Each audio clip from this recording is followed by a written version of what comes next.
Di sebuah desa yang tampak tenang namun menyimpan banyak rahasia, nama Gali dikenal sebagai contoh kesuksesan paling mencolok. Di usia yang masih muda, belum menginjak 32 tahun, ia telah menjadi seorang juragan terkemuka. Rumahnya besar, berdiri megah seperti menatap seluruh penduduk desa dari puncak bukit kecil. Mobil-mobilnya berderet, tanahnya luas, bisnisnya berkembang seakan tanpa hambatan. Orang-orang hanya melihat kemewahan itu dari jauh. Mulut mereka memuji, tetapi hati mereka penuh bisikan. Kok bisa cepat sekali kayanya? Usianya muda, tapi rezekinya seperti juragan tua. Ada sesuatu yang aneh, tapi siapa berani ngomong? Tak seorang pun benar-benar tahu bagaimana Gali bisa naik setinggi itu dalam waktu yang begitu singkat. Namun bagi mereka yang peka, yang mampu merasakan perubahan hawa sekitar ketika melewati rumah besar itu, ada sesuatu yang tidak wajar. Udara di sekitar halaman rumah Gali selalu terasa lebih dingin, lebih berat, seakan ada sosok-sosok tak terlihat yang berdiri berjaga. Malam-malam di desa sering diselimuti suara gaung samar dari arah rumah Gali, suara yang tidak bisa dipastikan apakah berasal dari angin, atau dari sesuatu yang lain. Kenyataannya jauh lebih gelap dari gosip-gosip warga. Kesuksesan Gali bukan buah kerja keras. Bukan pula hasil kecerdasan. Semua itu berasal dari pesugihan, perjanjian gelap yang disegel bertahun-tahun lalu. Dan sejak hari pertama ia mengikat perjanjian itu, hidup Gali telah berubah, tetapi sekaligus membusuk dari dalam. Orang-orang desa percaya bahwa orang tua Gali meninggal dalam kecelakaan tragis. Mobil mereka ditemukan terbalik di dekat jurang, lampunya masih menyala, tubuh mereka ringsek seperti diremas oleh kekuatan tak terlihat. Gali muda yang saat itu tampak berduka, menangis keras di pemakaman, membuat semua orang bersimpati. Namun tangis itu hanyalah topeng. Sesungguhnya, kedua orang tuanya adalah tumbal pertama dalam perjanjian pesugihan Gali. Mereka dipersembahkan dalam ritual yang berlangsung di sebuah gubuk tua di tengah kebun bambu. Ritual itu dipimpin oleh seorang dukun dengan mata merah menyala, dan Gali, meski menggigil ketakutan, tetap duduk bersimpuh, menunggu hingga jeritan orang tuanya berhenti selamanya. Sejak saat itu, kekayaan Gali mengalir deras seperti air bah. Tapi harga yang harus dibayar, baru dimulai. Setelah perjanjian berjalan beberapa tahun, pesugihan itu mulai menagih lebih banyak. Setiap waktu yang ditentukan, sesosok jin penunggu pesugihan datang, meminta jatah. Dan Gali, yang haus kekayaan, tidak pernah menolak. Beberapa karyawan Gali hilang secara misterius. Ada yang dikabarkan kabur. Ada yang katanya pulang kampung tanpa pamit. Ada yang ditemukan berada di sungai dalam keadaan tak wajar, kulit membiru, mata membelalak, tubuh kaku seperti menyimpan cerita mengerikan. Namun tidak ada yang berani bertanya lebih jauh. Setiap karyawan yang hilang, sesungguhnya adalah tumbal pesugihan Gali. Warga desa mulai menyadari pola aneh itu. Namun tak satu pun berani menuding Gali. Nama besar dan kekayaannya menutup semua mulut. Sejak itu, Gali hidup seperti manusia yang dibayangi dua dunia. Siang hari ia tampil sebagai juragan sukses, berjalan dengan pakaian rapi dan senyum menawan. Tetapi malam hari, wajah yang sama dipenuhi kegelisahan, ketakutan, dan bayangan gelap yang terus mengikuti. Ada bisikan yang selalu terdengar dari ujung rumah.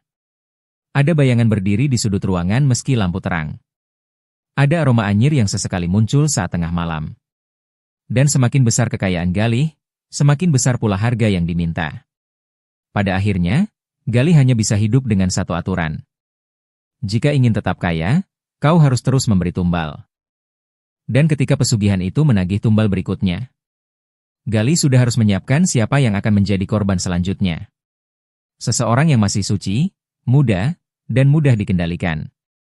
Seseorang yang bisa ia manfaatkan. Di ujung desa, jauh dari rumah-rumah kokoh para juragan, berdiri sebuah gubuk kayu yang nyaris roboh dimakan usia. Disitulah kakek Amin tinggal bersama cucu sematawayangnya, Sari. Rumah kecil itu tampak lebih mirip peninggalan masa lalu yang terlupakan. Atapnya bocor di beberapa bagian, dindingnya dipenuhi celah, dan lantai tanahnya mengeras oleh pijakan bertahun-tahun. Meski begitu, dari dalam rumah itu selalu terdengar suara. Entah itu batu kakek Amin yang makin sering muncul, atau suara Sari yang berusaha menyemangati dirinya sendiri agar tetap kuat. Kakek Amin sudah tua, tubuhnya ringkih, rambutnya memutih seluruhnya. Usianya hampir menyentuh 70, dan tenaga yang dulu ia banggakan kini tinggal secuil.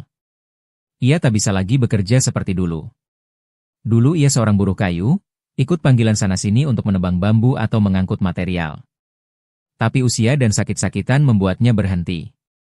Karena itulah, beban hidup beralih pada Sari. Sari adalah gadis berusia 20 tahun yang sejak remaja sudah bekerja di pasar. Ia tidak pernah sekolah tinggi.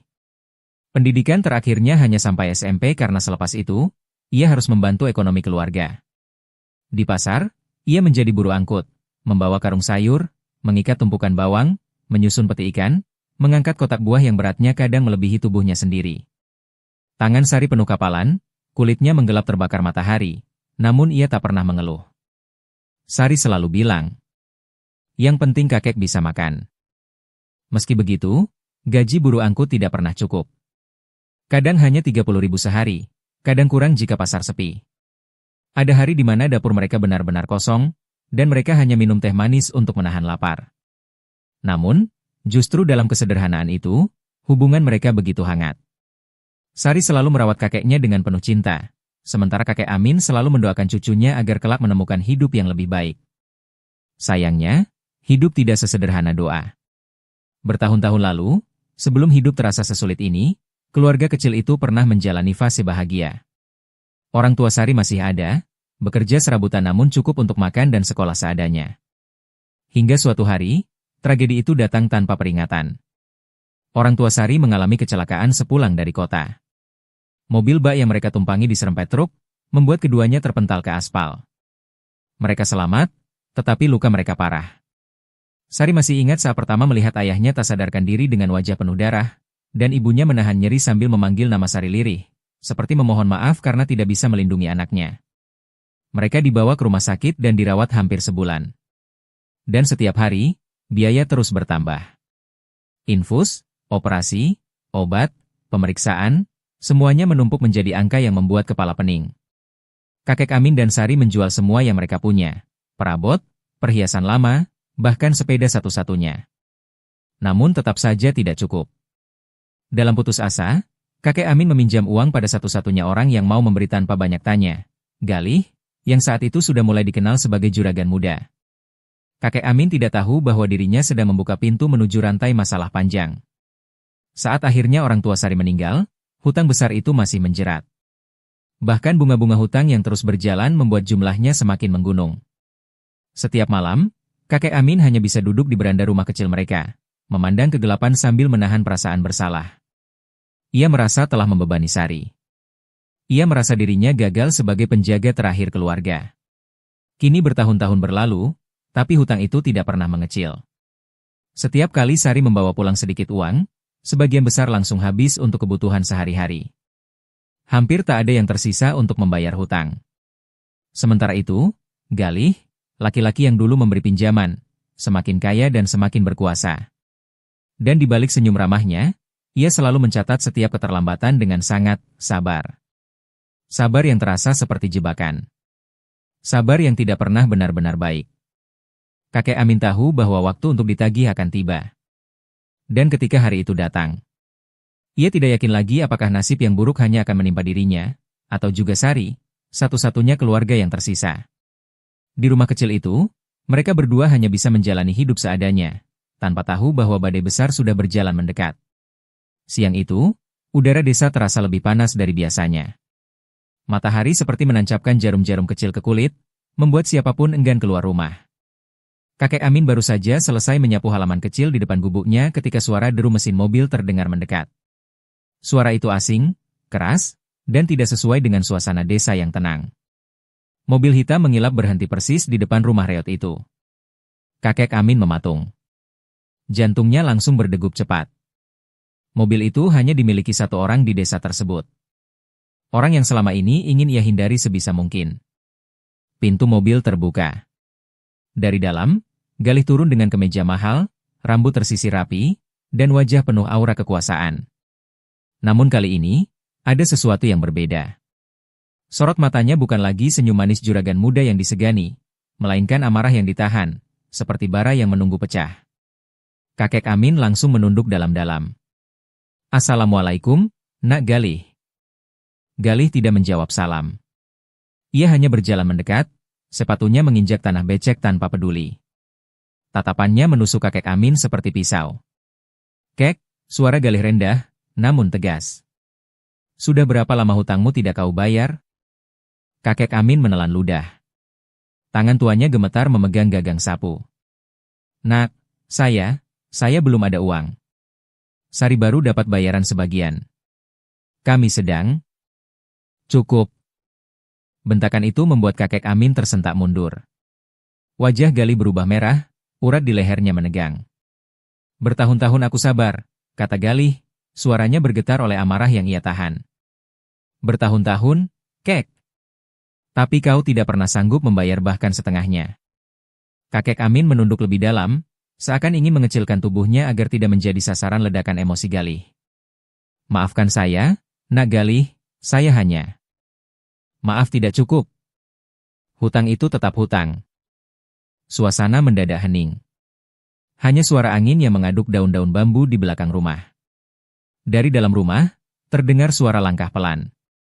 Sari keluar ke halaman, membawa gelas berisi air putih untuk kakeknya, tidak menyadari ketegangan yang sedang terjadi. Nak, ini minumnya. Namun ketika Sari melihat Galih, ia terdiam. Begitu pula Galih. Sorot marah di mata Galih mereda perlahan, digantikan sesuatu yang lain. Tatapan itu berubah menjadi memeriksa, menilai, lalu muncul senyum samar yang tidak wajar. Sari, yang tidak mengerti apa-apa, hanya memberi salam sopan. Assalamualaikum, Mas Galih. Kelembutan suara gadis itu membuat mata Galih bergerak naik turun, seolah menimbang sesuatu. Dadanya naik turun. Dan di kepalanya, sebuah ide gelap mulai tumbuh. Sangat gelap. Kakek Amin merasa ada yang aneh. Kakek Amin yang mengikuti perubahan aura itu langsung tahu sesuatu yang buruk sedang muncul. Nak Galih, ucapnya dengan suara pelan, tolong beri waktu lagi. Saya janji akan mencicil. Namun Galih tidak mendengarkan. Matanya tidak lepas dari Sari. Beberapa detik terasa panjang. Akhirnya ia tersenyum. Senyum yang membuat bulu kuduk kakek Amin berdiri. Begini saja, Kek. Suara Galih tiba-tiba lebih halus, lebih terkendali. Kalau memang kakek tidak sanggup membayar, aku punya solusi. Solusi? Kakek Amin berbisik, takut-takut. Galih menoleh pelan ke arah Sari, lalu kembali menatap kakek Amin. Iya. Galih mendekat, menunduk sedikit agar wajahnya sejajar dengan wajah kakek Amin yang ketakutan. Solusi, yang akan menghapus semua hutangmu. Sampai lunas. Tanpa bunga. Kakek Amin menggigit bibir. Solusi apa, Nak? Galih tersenyum, senyum licik yang tidak pernah bisa disalahartikan. Sari. Sari tersentak. Kakek Amin langsung memandang cucunya dengan panik. Galih menyambung. Kalau Sari mau menikah denganku, anggap semua hutangmu lunas. Selesai. Tidak ada tagihan lagi. Suasana hening. Angin berhenti. Bahkan burung-burung yang biasanya berkicau di pohon tampak menghilang. Kakek Amin hampir roboh mendengar syarat itu. Nak, jangan buat candaan seperti itu. Sari adalah cucu saya satu-satunya. Galih berdiri tegak, wajahnya kembali dingin. Ini bukan candaan, Kek. Ini penawaran terakhir. Tatapannya kembali mengarah ke Sari, dan senyum misterius itu muncul lagi, senyum yang menyimpan niat gelap yang belum terucap. Dan sejak detik itulah, nasib keluarga kecil itu mulai bergeser menuju jalan yang gelap. Ancaman itu menggantung di udara, lebih berat daripada malam yang mulai turun. Sari memandang kakeknya yang sudah hampir menangis. Ia memandang ke rumah mereka yang hampir roboh, ke meja yang hanya berisi satu piring nasi dingin untuk mereka berdua, lalu ke tangan kakek Amin yang gemetar karena kelelahan dan usia. Dalam diam, ia tahu, mereka sudah berada di tepi jurang sejak lama. Sari menelan ludah, memaksa dirinya bicara. Kalau aku menerima, hutangnya lunas? Galih tersenyum puas. Lunas. Seketika. Kakek Amin menoleh cepat. Sari. Jangan. Tidak perlu ambil jalan ini. Kakek rela dipenjara daripada. Namun Sari menggeleng, matanya dipenuhi air. Kita bahkan tidak punya uang untuk makan besok, Kek. Aku tidak mau melihat kakek bekerja sampai roboh. Ini, satu-satunya jalan. Kakek Amin terisak, memegangi kepala. Tubuh tuanya seperti kehilangan kekuatan untuk berdiri. Gali menepuk tangan sekali, seolah sedang menyetujui transaksi dagang. Bagus. Besok kita urus administrasi. Pernikahan setelah itu. Tanpa banyak tamu. Lebih cepat lebih baik. Tidak ada yang menjawab. Tidak ada yang berani. Dan benar, pernikahan itu dilaksanakan 2 hari kemudian, bukan dalam suasana bahagia, tapi seperti prosesi yang dipaksakan. Beberapa tetangga datang hanya karena rasa penasaran, gumaman pelan terdengar sepanjang acara. Sari berdiri di samping Gali seperti boneka yang dipaksa tersenyum. Di tengah akad yang sakral, ada rasa mencekik yang menyelinap ke dalam ruangan. Seolah udara tahu bahwa pernikahan ini bukan penyatuan cinta, tapi sebuah perjanjian gelap yang akan membuka pintu menuju sesuatu yang jauh lebih mengerikan. Hari pertama Sari memasuki rumah besar milik Gali, ia hampir merasa seperti sedang bermimpi. Rumah itu megah, dingin, dan terlalu luas untuk ditinggali 2 orang saja. Lantainya berkilat seperti kaca, dindingnya dipenuhi lukisan kuno dengan ekspresi manusia yang tampak muram, dan lampu-lampunya menyala temaram seperti remang kafe tua. Gali bersikap sangat berbeda dari sebelumnya. Senyumnya sopan, suaranya lembut, seolah ia ingin Sari percaya bahwa semuanya akan baik-baik saja. Kamu tinggal di sini sekarang, katanya sambil membawa Sari berkeliling. Anggap rumah ini milikmu. Tidak ada yang perlu kamu takutkan. Namun Sari justru merasa sebaliknya. Ada sesuatu di dalam rumah itu, sebuah keheningan yang terlalu tebal, seperti ada banyak mata yang mengamati dari balik tembok. Malam pertama, ia tidur di kamar besar dengan ranjang empuk, namun kenyamanan itu tak membuatnya tenang.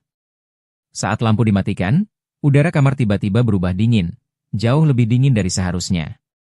Sari memeluk selimut dan memejamkan mata, tapi suara-suara pelan mulai terdengar dari sudut ruangan. Bukan suara hewan. Bukan suara angin. Lebih mirip bisikan, cepat, pendek, dan seperti seseorang yang mencoba memanggil namanya. Sari, Sari. Ia membuka mata, jantungnya berdegup cepat. Ruangan gelap, tapi ia yakin ada sesuatu yang bergerak di ujung pandangannya. Ketika ia menoleh, bayangan itu sudah hilang. Hanya gorden yang bergerak perlahan, padahal jendela tertutup rapat. Sari tidak tidur sampai pagi. Hari-hari berikutnya, Gali semakin sibuk. Ia pulang larut malam, kadang membawa bau kemenyan yang sangat kuat. Sari pernah melihatnya keluar dari ruang gudang di belakang rumah, ruangan yang selalu dikunci dan tidak pernah dibiarkan terbuka. Terkadang, suara langkah kaki terdengar dari dalam ruangan itu meski Gali sedang berada jauh di luar rumah. Mas Gali, kamu baru pulang? Tanya Sari suatu malam ketika suaminya masuk dengan wajah letih, namun matanya tajam seperti habis melakukan sesuatu yang menguras tenaga. Ya, ada urusan bisnis, jawab Gali singkat, tidak menatapnya. Ia tergesa-gesa menuju kamar mandi untuk membersihkan badan, dan Sari sempat melihat noda merah gelap di kerah kemejanya. Bukan darah segar. Lebih tua, lebih pekat, dan mengering seperti bercak ritual. Suasana rumah semakin aneh. Pagi hari, udara terasa normal. Namun ketika senja turun, hawa lembab dan dingin merayap perlahan dari lantai menuju seluruh ruangan. Lampu-lampu sering berkedip tanpa alasan. Kadang Sari melihat bayangan berjalan di lorong, tapi saat ia menoleh, lorong itu kosong. Suatu malam ia mendengar sesuatu yang lebih mengerikan daripada bisikan. Suara langkah kaki, tapi jumlahnya banyak. Seperti puluhan orang berjalan tanpa arah di dalam rumah. Sari ketakutan, memeluk dirinya sendiri di ranjang. Ia menunggu hingga Gali masuk kamar, namun suaminya bahkan tidak tampak terganggu oleh semua itu. Seolah ia sudah terbiasa, atau mungkin memang itu bagian dari hidupnya. Sampai suatu malam, Sari terbangun karena mendengar suara pintu ruang gudang terbuka. Ia mengintip dari balik celah tangga, dan melihat Gali berjalan masuk membawa lilin. Wajahnya serius, tubuhnya dipenuhi goresan hitam seperti arang. Dari dalam ruangan, terdengar suara rendah, berat, dan bergetar seperti suara makhluk besar yang sedang lapar. Gali berbicara pelan, menggunakan bahasa yang tidak ia kenal, seperti mantra kuno. Kemudian Sari mendengar kata yang membuat darahnya membeku. Tumbal, sudah saatnya tumbal baru. Suara itu bukan suara Gali. Bukan juga suara manusia. Dan sejak malam itu, Sari tahu, hidupnya di rumah ini bukan hanya pernikahan. Melainkan langkah pertama menuju sesuatu yang jauh lebih kelam. Pesugihan yang memberi kekayaan itu sudah mulai menagih. Dan rumah besar ini, dengan semua kemegahannya, hanyalah kandang bagi korban berikutnya. Beberapa minggu setelah pernikahan, rasa empati yang dulu sempat Galih tunjukkan pada Sari perlahan menghilang. Senyum hangatnya berubah menjadi tatapan kosong dan kalkulatif. Sari merasa Galih semakin jauh, bukan karena tidak suka padanya, tapi seolah pikirannya sedang sibuk merencanakan sesuatu yang besar dan gelap. Galih tahu satu hal yang selalu menghantuinya sejak ia menerima kekayaan melalui pesugihan. Tumbal harus terus diberikan. Jika tidak, kekayaannya akan hilang, dan nyawanya sendiri akan menjadi gantinya. Pesugihan itu bukan sekadar perjanjian, ia adalah ikatan darah. Ikatan yang dibangun sejak kedua orang tua Galih menjadi korban pertama, tumbal yang ia korbankan sendiri tanpa rasa gentar. Setelah itu, dua karyawannya hilang tanpa jejak. Semuanya demi menjaga kejayaan bisnisnya. Namun kini ada permintaan baru. Perempuan muda. Darah segar. Harus ikhlas atau dipaksa. Begitu bisikan makhluk tak kasat mata itu menghantui tidurnya hampir setiap malam. Dan ketika Galih melihat Sari untuk pertama kalinya di rumah kakek Amin, hatinya langsung mantap. Dialah tumbal berikutnya. Cantik, muda, penuh harapan, persis seperti yang diminta makhluk itu. Hari penumbalan semakin dekat. Galih mulai berubah. Sari merasakannya dari cara Galih memandangnya. Bukan tatapan suami pada istrinya, melainkan tatapan seseorang yang sedang menilai barang dagangan. Sari merasa dadanya sesak setiap kali ia melintas di depan Galih. Tatapan itu penuh ketakutan yang tak ia mengerti. Sementara itu, Galih mulai mempersiapkan ritual. Di gudang belakang rumah, ruangan yang selalu dikunci itu, ia membuka kembali pintu kayu yang berderit berat. Di dalamnya terdapat lingkaran besar yang digambar dengan darah ayam hitam, sesajen berupa bunga kantil, melati layu, daging mentah, kendi berisi air hitam, dan kain merah yang sudah kotor. Galih duduk di tengah lingkaran itu, memejamkan mata, dan memanggil makhluk yang sudah lama menjadi sumber kekayaannya. Sudah hampir waktunya, suara berat itu muncul dari kegelapan ruangan, tidak memiliki wujud jelas. Hamba sudah menyiapkan semuanya, jawab Galih, menahan napas. Tumbal, harus diserahkan sebelum bulan gelap. Baik. Dia sudah siap. Sebuah tawa rendah, serak, panjang, dan membuat ruangan bergetar, mengisi seluruh gudang. Galih membuka mata, pelan namun pasti, senyum miring terukir di wajahnya. Ritualnya sudah dirancang. Persembahan sudah lengkap. Mantra sudah ia hafal. Ia bahkan sudah menyiapkan tempat khusus di ruang bawah tanah, ruangan yang bahkan Sari tidak tahu eksistensinya. Malam itu Galih menulis dengan hati tenang. 3 hari lagi. Saat bulan menghilang dari langit, tumbal akan diberikan. Galih menutup buku itu dan menyimpannya di bawah meja altar. Ia bangkit, menghirup udara lembab bercampur bau daging busuk, dan keluar dari gudang. Di lorong, bayangan hitam besar mengikuti langkahnya dari belakang. Bayangan yang bukan miliknya. Galih tidak menoleh. Ia sudah terbiasa. Hari-hari terasa lebih panjang bagi Sari, namun sangat cepat bagi Galih. Ia menghitung waktu dengan napas penuh ambisi. Tidak ada rasa bersalah sama sekali. Tidak ada keraguan. Sejak awal, ia menikahi Sari bukan karena rasa suka, melainkan karena ia sudah lama menyiapkan takdir Sari. Menjadi tumbal. Tumbal yang akan menjaga kejayaannya bertahun-tahun lagi. Dan kini waktunya hampir tiba. Di luar rumah, langit tampak jauh lebih kelam daripada biasanya. Seolah alam pun tahu akan ada sesuatu yang direnggut malam itu. Sejak pagi buta, kakek Amin merasa dadanya berat seperti ditekan batu besar. Nafasnya pendek, langkahnya limbung, dan pikirannya dipenuhi kecemasan yang tidak jelas asalnya. Ia berulang kali mencoba mengalihkan perhatian dengan menyapu halaman, memberi makan ayam, atau duduk sambil membaca doa, tapi kegelisahan itu tidak mau pergi. Setiap kali ia menutup mata, bayangan Sari muncul, menangis, memanggil namanya, seolah sedang meminta pertolongan. Ya Allah, kenapa hati ini gak enak begini, gumamnya lirih. Ia tahu tanda-tanda seperti ini. Sejak muda ia pernah belajar ilmu kejawen, dan firasat semacam ini biasanya datang ketika ada sesuatu yang sangat buruk sedang mendekat. Akhirnya, ia mengambil pecinya, memutuskan untuk pergi ke rumah Galih.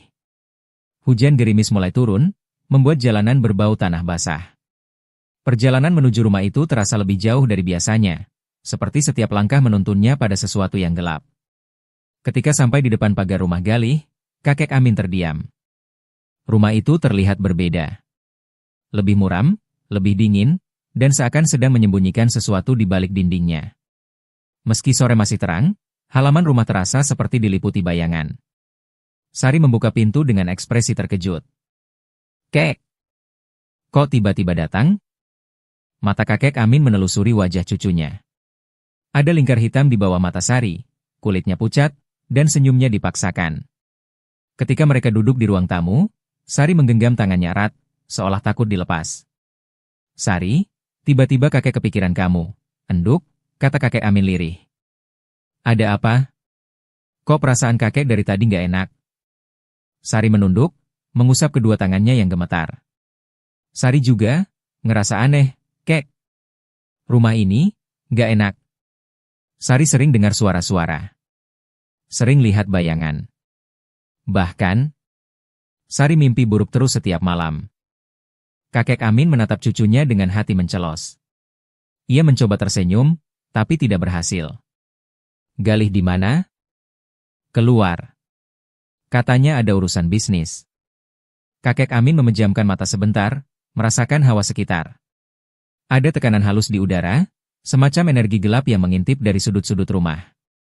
"Kek, boleh nginep di sini?" Pertanyaan Sari membuat kakek Amin terkejut. Biasanya, Sari selalu berusaha meyakinkan dirinya untuk kuat, tapi malam itu ia terlihat benar-benar takut. "Kenapa? Ada apa?" Sari menelan ludah. "Entahlah, Kek, tapi Sari merasa, malam ini bakal ada sesuatu." Kakek Amin langsung mengangguk tanpa ragu. "Ya sudah, kakek di sini aja. Nggak usah kemana-mana." Ia tahu firasat tidak pernah datang tanpa alasan. Dan dari cara rumah itu merespons, dengan angin dingin yang tiba-tiba masuk dari jendela, suara kayu berderit jauh di lorong, dan lampu yang berkedip beberapa kali, kakek Amin sadar satu hal. Malam itu, ada sesuatu yang sedang menunggu. Dan ia harus berada di sisi Sari sebelum semuanya terlambat. Malam itu langit tampak berbeda. Awan tebal menutup bulan sepenuhnya, membuat halaman rumah Galih gelap seperti perut bumi. Angin berjalan pelan, tetapi membawa hawa yang begitu dingin hingga menusuk tulang. Kakek Amin yang duduk di ruang tamu merasakan bulu kuduknya berdiri tanpa alasan jelas. Sari di dapur sedang memasak air untuk teh. Ia ingin membuat minuman hangat untuk dirinya dan sang kakek, berharap bisa meredakan kegelisahan yang sejak sore mengantung seperti asap tipis di rumah itu. Namun suasana dapur memang terasa aneh. Lampu berkedip-kedip, seolah ada sesuatu yang mengganggu alirannya. Bayangan dari rak-rak piring tampak lebih panjang dari biasanya, seperti merayap dan bergerak ketika tak ada yang memperhatikan. Sari mencoba mengabaikan semua itu, menatap panci air mendidih sambil menggigit bibir. Tiba-tiba, brak! Sendok kayu di samping kompor terjatuh tanpa sebab. Sari menoleh cepat. Dapur kosong. Tidak ada siapapun. Ia mengambil sendok itu pelan, tapi baru saja ia membungkuk, sebuah bisikan muncul tepat di belakang telinganya. Suara berat, serak, dan sangat dekat. "Waktunya?" Sari terperanjat. Nafasnya seketika tercekat. Sebelum ia sempat berbalik, tubuhnya mendadak menegang seperti ditarik paksa dari dalam. Matanya membesar, pupilnya melebar seperti melihat sesuatu yang tidak tampak oleh mata manusia. Tangan kirinya bergetar, kemudian tangannya terangkat dengan gerakan kasar, menuju lehernya sendiri. Dalam hitungan detik, Sari mulai mencekik dirinya sendiri. GHH. Lehernya terdorong kuat, kuku-kukunya menancap di kulit, napasnya tersengal. Kakek Amin yang mendengar suara berisik dari dapur langsung berlari. "Enduk. Ada apa?" Ia terhenti di ambang pintu. Pemandangan di depannya membuat darahnya menggigil. Sari berdiri membungkuk, kedua tangannya mencengkeram leher sekuat mungkin. Tubuhnya bergetar hebat, seolah ada kekuatan tak kasat mata yang meremas dari dalam. Matanya kosong, mulutnya meracau dengan suara yang bukan suaranya. "Kan, tumbal, punya, kami." Kakek Amin langsung tahu. Itu bukan Sari. Matanya menyipit, wajahnya berubah serius, bukan sebagai seorang kakek, melainkan sebagai orang yang pernah belajar ilmu kejawen dan sudah memahami bahaya yang berdiri di depannya. Lepaskan dia. Ia berteriak, tapi Sari justru tertawa, tawa panjang dan rendah yang tak mungkin keluar dari tubuh perempuan muda itu. Dengan tangan bergetar, kakek Amin merogoh saku dalam rompinya. Ia mengeluarkan keris kecil dengan gagang kayu hitam, keris pemberian gurunya bertahun-tahun lalu. Bilahnya tipis, pendek, namun memancarkan hawa dingin yang berbeda dari keris biasa. Begitu keris itu keluar, angin di dapur langsung berputar. Sari berteriak keras, suaranya pecah dan terdengar seperti dua suara bertumpuk. Argerg. Kakek Amin memegang keris dengan kedua tangan, bibirnya bergerak cepat merapal mantra Jawa kuno yang dulu diajarkan oleh sang guru. Suaranya lirih namun mantap, mengalir seperti air yang menembus batu. Tubuh Sari menggeliat keras. Tangan yang mencekik dirinya terlepas sedikit, namun roh di dalam dirinya melawan. Pergi kau! Teriak kakek Amin sambil menatap lurus ke mata Sari. Dengan gerakan cepat, ia mengarahkan ujung keris ke arah dada Sari, tidak untuk menyakitinya, tetapi untuk menusuk bayangan yang menempel di tubuh cucunya itu. Keris itu tidak menyentuh kulit Sari, namun berhenti tepat beberapa sentimeter di depan dadanya, mengunci energi hitam di tubuhnya. Ruangan mendadak berguncang. Piring-piring bergetar, pintu lemari menghentak-hentak sendiri, dan api kompor mengecil lalu membiru. Suara angin melolong, seperti ada ratusan makhluk kecil berteriak dari sudut ruangan. Jin itu melawan. Tangan Sari terangkat, berusaha memukul kakek Amin, namun sebelum ia sempat mengenai, kakek Amin menekan kerisnya kuat-kuat ke arah bayangan itu sambil merapal mantra semakin keras. Tiba-tiba, dari tubuh Sari, sesuatu terhempas keluar, sebuah bayangan besar seperti asap pekat berwarna hitam kemerahan. Bayangan itu berputar, menjerit, bentuknya berubah-ubah seperti makhluk tak memiliki wujud tetap. Matanya merah menyala, menatap kakek Amin dengan penuh kebencian. Kau berani menghalangi pesugihanku. Suaranya menggema di seluruh ruangan, membuat kaca jendela bergetar. Dia cucuku. Tidak akan aku biarkan kau ambil. Kakek Amin menantang, memegang keris erat-erat. Jin itu melengking marah, tubuh asapnya bergerak liar seperti pusaran angin. Ia tak menyangka tumbal yang selama ini ia incar dilindungi ilmu lain, ilmu yang tidak sejalan dengan pesugihan gelap. Dengan kecepatan tak terlihat, makhluk itu melesat keluar dapur, menuju lorong rumah, pergi mencari orang yang memanggilnya sejak awal. Galih. Di lorong panjang rumah itu, udara mendadak berubah seperti disedot keluar. Lampu-lampu berkedip liar, satu persatu padam, menyisakan kegelapan total. Lantai bergetar, suara retakan halus terdengar dari dinding seolah rumah itu ikut merasakan kemarahan yang sedang datang. Galih yang baru pulang membuka pintu dengan langkah santai, namun rautnya langsung berubah ketika melihat lorong rumah gelap dan dingin seperti gua. Kenapa mati lampu? Gumamnya. Namun sebelum ia sempat menyalakan saklar, suara itu datang. Suara yang ia kenal, suara yang ia puji, suara yang selama ini memberinya kekayaan. Tapi kini, suara itu tidak terdengar seperti biasanya. Lebih berat. Lebih haus. Lebih murka. Galih. Galih terhentak. Jantungnya memukul tulang rusuk seolah ingin keluar. Tunggu, apa yang terjadi? Tumbalnya sudah. Kau gagal. Suara itu menggema dari seluruh sudut rumah, membuat udara bergetar. Bukan salahku. Orang itu ikut campur. Kau janji. Suara itu berubah menjadi teriakan panjang yang membuat kaca-kaca pecah seketika. Potongan kaca berjatuhan seperti hujan tajam. Galih menutup kepala, panik bukan main. Jangan. Kita bisa bicarakan ini. Aku bisa cari tumbal lain. Aku bisa. Ia tidak sempat menyelesaikan kalimatnya. Dari ujung lorong, bayangan hitam pekat muncul. Tidak berjalan, tetapi melayang. Tubuhnya seperti asap hidup, matanya dua bara merah menyala seperti api neraka, dan dari dalam bayangan itu terdengar suara erangan ribuan jiwa. Galih mundur, terpeleset, dan jatuh di lantai. Jangan. Aku tuanku. Aku yang panggil kau. Jin itu menjerit marah, suara yang begitu tajam hingga membuat telinga Galih berdarah. Kau budak. Bukan tuanku. Tanpa tumbal. Kau yang menjadi makananku. Bayangan itu langsung menerjang. Galih berteriak, melompat bangkit, berlari ke dalam rumah.